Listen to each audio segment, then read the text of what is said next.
Fala aí pessoal, aqui quem fala é o Gregório. E no vídeo de hoje nós vamos falar um pouco mais sobre uma linguagem bem diferente, né? Considerada uma das mais difíceis do mundo, que é o Brainfuck, tá? Que é uma linguagem esotérica, ou seja, ela não tem o objetivo de ser uma linguagem do dia a dia, mas ela é sim uma prova de conceito, de funcionamento, de mecanismos e de que é possível fazer uma linguagem de programação assim, tá? Então ela é bem legal, nós vamos pôr a mão na massa e vamos programar algumas coisinhas em Brainfuck, tá? Vai ser bem divertido, vai ser bem legal. O BrainFuck ele é baseado num conceito de células. A gente tem então um array de células. Essas células se comportam como um char, tá? Lá no seu processador é como se fossem um char. E essas células elas vão então de 0 a 255. E os valores contidos nelas representam diretamente os valores decimais contidos na tabela ASCII, que vai de 0 a 255, coincidentemente. E assim, dessa forma, cada uma dessas células pode ser lida interpretada como um valor da tabela ASCII, ou seja, como uma letra, um número ou algum símbolo. O que é legal aqui sobre o Brainfuck é que ele é muito fácil de ser implementado, porque a documentação dele é muito boa. Então, os compiladores para ele são bem fáceis de se encontrar. E as IDEs também. Então, você tem bastante conteúdo aí na internet. E é bem legal, porque foi uma linguagem que o pessoal gostou e se difundiu bastante entre as comunidades aí de Brainfuck, tá? Então, existem alguns códigos bem legais. E se a gente for olhar a tabela ASCII, ela é bem grande, ela vai de 0 a 255 e a gente encontra aqui, pelo menos esse para mim foi o melhor modelo, tá?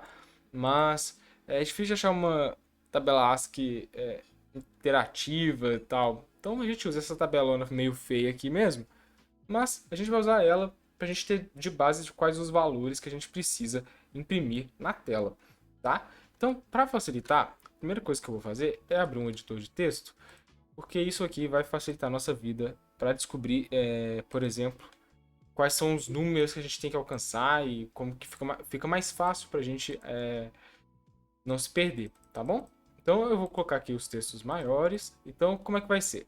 Eu quero imprimir a palavra chips and chips, tá? Chips and chips é na verdade os seguintes números decimais. Se a gente for olhar na tabela ASCII, a gente vai pegar o character e o seu correspondente decimal. O correspondente decimal do C é o 67. Em seguida do 67, a gente tem aqui o H, que é o decimal 72, tá? O I é o nosso decimal 73, beleza? O M é o nosso decimal 77. O P é o nosso decimal 80 e o S é o nosso decimal 83, beleza? Maravilha, a gente tem aqui a palavra chimps. A gente também precisa da palavra do espaço. O espaço também é um caractere, mesmo que ele seja, tipo, na hora de escrever, ele seja tipo, vazio. Mas ele é um caractere. Então vocês vão procurar aqui por space. Tá vendo? É o valor de 32. 32 é o nosso caractere space. Pode variar, então fiquem de olho. E da mesma forma tem alguns caracteres especiais, como backspace. Backspace também é um caractere e ele volta atrás. E outros caracteres também interessantes, como nu. Nu também é um caractere, tá? E olha só, agora a gente vai fazer a palavra and. And seria 65, 78 e 68, beleza? Esse é o and. Novamente eu quero um espaço aqui. Então aqui, eu vou até comentar aqui, ó. Essa aqui seria a palavra chimps, espaço. E aqui seria and, espaço. E a próxima palavra é chips. Chips seria 67. O H novamente, né? 72. 73. Bom que é fácil, né? Porque repete. 80. A gente pode até reescrever. E o S que é 83. Aí seria chips. Beleza? Então aqui, esses são os caracteres que a gente tem que alcançar lá no Brainfuck. Tá? Vai ser legal a gente ver essa experimentação. O Brainfuck, por padrão, ele posiciona-se na célula de número 0, tá? Ou seja, essa célula aqui é a célula 0, não a célula 1. Então tome cuidado. Quando a gente avançar, a gente vai passar então para a célula de número 1. A célula de número 1 é a que está à frente da célula 0. Entenderam? Então a gente não tem que avançar para a primeira célula, a gente já está sobre ela. A gente sempre inicia dela. Então a primeira coisa que eu quero fazer é avançar para a próxima célula. E nessa próxima célula, a gente vai fazer uma coisa bem legal. A gente vai usar ela como um contador para um processo de multiplicação que eu quero realizar na célula anterior. Tá? Isso vai ser interessante do porquê. Porque dessa forma, eu evito de ter que ficar fazendo código toda hora. Eu poderia muito bem fazer 82 vezes o mais. Se eu fizer 82 vezes o mais e executar, nessa mesma célula ele vai executar e vai fazer a soma, e inclusive vai chegar a um caractere que eu decida escolher. Tá? Só que olha o tamanho de código que isso ia ficar horrível, tá? Vai ficar menos horrível se a gente fizer da forma que é a que eu vou ensinar, que é usando um loop. Então a gente já vai aprender um loop em Brainfuck. Então, a primeira coisa que eu vou fazer é saltar para a próxima célula e a gente vai usar ela de contador. O caractere que a gente quer é o 67. Então seria legal que a gente multiplicasse um valor pelo outro. Ou seja, para fazer isso é simples, a gente vai usar uma iteração. Quando a gente faz ciências da computação, ou engenharia de software, engenharia da computação, a gente descobre que em alguns processadores a gente nem sequer tem suporte à multiplicação por padrão. Às vezes a gente faz um loop de somas. Então seria mais ou menos isso. A gente vai fazer um loop de somas. E esse loop de somas vai garantir pra gente aí um resultado que a gente quer. Então eu quero repetir o valor 10 7 vezes. E depois subtrair dele 3. Por quê? Porque não existe nenhum número que é múltiplo de 67, digamos assim, sabe? Você não tem nenhum número que multiplicado por outro dá 67. Tá? Uma abordagem poderia fazer, por exemplo, 11 vezes 6 mais 1. Também funcionaria, entenderam? Esse é o raciocínio. A gente vai tentar chegar em 67 do jeito mais fácil que a gente encontrar. Pode ser por 11? Pode. Então vamos até fazer dessa forma. Então, o próximo, a gente vai saltar uma célula e nela eu vou colocar o valor de 11. 1, 2, 3, 4, 5, 6, 7, 8, 9, 10, 11, tá? Quando eu executar aqui, a gente vai ver que a gente saltou para ela e ela passou a valer 11, tá? Só que o que eu vou fazer agora? Eu vou construir um loop aqui nesse ponto que eu estou, a partir desse ponto, tá? E desse ponto eu vou voltar para a célula anterior. Doideira. Voltei para a célula anterior. Ó, vocês vão ver que eu vou fazer isso aqui. E ele vai voltar já para a célula anterior. Já fez isso, tá? E nessa célula anterior eu vou somar 6, tá? 1, 2, 3, 4, 5, 6. E fazendo isso, ó, quando a gente executar novamente, ó, vocês vão ver que eu vou e volto e faço 6, beleza. Só que eu não fechei o meu loop. Ele continua funcionando, mas eu não fechei o meu loop. Então o que eu vou fazer? Quando eu chegar na célula, no final dessa soma, eu vou voltar para a célula da frente, subtrair o valor que está contido nela, e aí eu encerro o meu loop. Entenderam? Olha que legal, a gente vai fazer exatamente esse processo. Ó. Avançou, voltou, travou no loop até chegar em 0, tá? Essa é a prática. Quando chegar em 0, não tiver mais o que fazer, ele salta para frente. Então a gente chegou no resultado de 66. Só que quando eu chego em 66, não é exatamente o resultado que eu quero. Tá? Eu quero o resultado de 67. Então eu vou voltar, né? Vai ser o mais fácil, eu vou voltar, somar mais um, e aí sim a gente vai ter 67. Tá? Aí eu voltei, vocês viram que eu voltei a célula. Os símbolos de mais e menos funcionam como ponteiros, tá?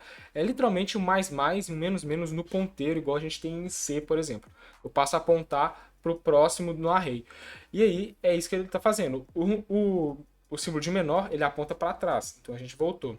Só que aí vocês viram que eu não imprimi. Para imprimir a gente usa o ponto. E a partir de agora a gente tem a impressão do C no nosso código em Brainfuck, tá? E esse é o mecanismo mais prático em toda a programação dele. Pronto, você saiu ali no output.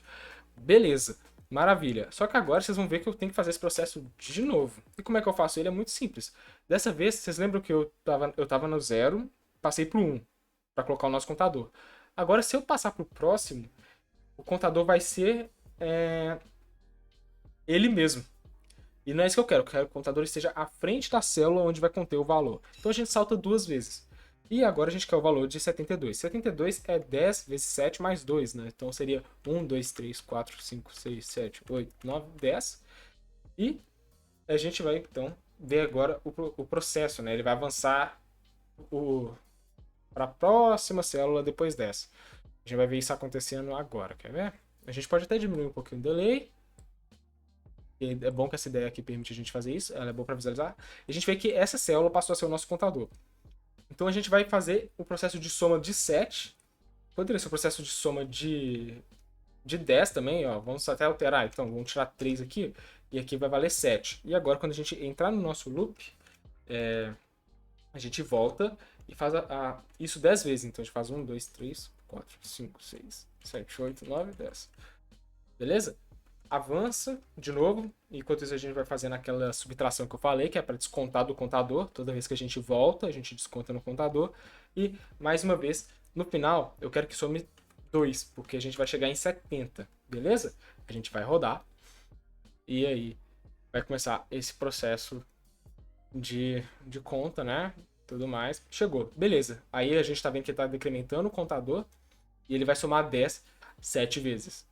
Que eu acho que talvez seja melhor do que somar 7 10 vezes. Ou coisa do tipo. Ah, e aqui não se esqueçam de voltar, né? Ele tem que voltar para célula anterior para poder terminar. Beleza? E pessoal, isso vai se repetindo todas as vezes. A vantagem é que nossas palavras aqui são muito parecidas. Então a gente tem muitos valores que são múltiplos de 10, muito próximos, né? 72, 80. Então vai ficando mais tranquilo. Então o 73 é nada mais, nada menos do que o nosso 72, só que a gente na próxima casa é mais um. Aí você deve estar se perguntando, ok, mas você não falou que tinha que pular 2 casas? Então, a partir do momento que eu disparei nessa casa, é o mesmo processo da anterior, a gente salta 2 casas, tá? Então é por isso, a gente a partir de agora só vai ficar saltando de duas casas, tá? Então, novamente, eu vou até tirar o delay aqui e colocar quase nenhum, vai ser bem rapidinho. Ele vai lá, executa, vai executando, e ele vai chegar aí em 73 e já exprimiu o nosso chip, tá? Então, pessoal, eu vou escrever aqui os chimps e assim que eu terminar, eu já volto, beleza? Então, pessoal, voltei aqui, escrevi a palavra chimps em Brainfuck. É claro que esse não é o método mais inteligente, mas é um método muito funcional. Eu poderia fazer mais loops, poderia fazer loops dentro de loops, não teria problema. E eu poderia ir reduzindo esse tempo aqui. Só que olha que interessante, eu cheguei no espaço que eu queria demonstrar. O espaço ele é um caractere vazio, tá? Aqui está o nosso espaço, então fiquem atentos, o espaço tem que ser colocado também como um símbolo da tabela ASCII. Eu vou terminar de escrever e já estou de volta. E agora, pessoal, terminamos de escrever Chimps and Chips. Aqui está o código completo, tá? Ficou bem interessante, né? Se você quiser usar, por exemplo, criptografia entre seus amigos, é bem legal, né? Não é uma língua, não é fácil de entender os padrões assim de primeira, mas depois que a gente pega a manha, fica bem tranquilo. Claro, né? Esse código tá super mal otimizado. Eu não sou especialista em Brainfuck, eu sei que tem como fazer algumas coisas bem legais mesmo, assim, entrada de dados e tal, mas eu não sou especialista nele. Eu só queria realmente mostrar o funcionamento, principalmente essa mecânica das células, né? Sabendo que a gente tem um array aqui bem legal de char, e eu queria demonstrar o funcionamento, um pouco de tabela ASCII também. E tá aí o nosso Brainfuck funcionando. E o que você achou? Gostou? Achou interessante? Vai mexer um pouquinho? Deixa aí nos comentários o que você acha. Que você já pensou em fazer sua própria linguagem? Eu acho que muitas pessoas pensam nisso às vezes, né? Que para quem mexe na área de computação e tal, e se depara com uma coisa dessa, assim. Aí, o que você pensa? Deixa aí nos comentários um pouco mais sobre sua experiência também com linguagem de programação esotérica, se você já mexeu. Eu sei que tem muitas, algumas que são até, tipo, impossíveis, assim. E, assim, essa é uma delas, né? Mas tem umas que são bem piores. Então deixa nos comentários aí, inclusive algumas que vocês queiram ver, né? Claro que tem que dar um tempinho de aprendizagem. Eu vou ficando por aqui. Nos vemos no próximo vídeo e até lá. Não se esqueça de compartilhar, se inscrever e comentar, beleza? Compartilhe com a galera, porque macacos unidos fortes, beleza? Não esquece não, um abraço e até a próxima.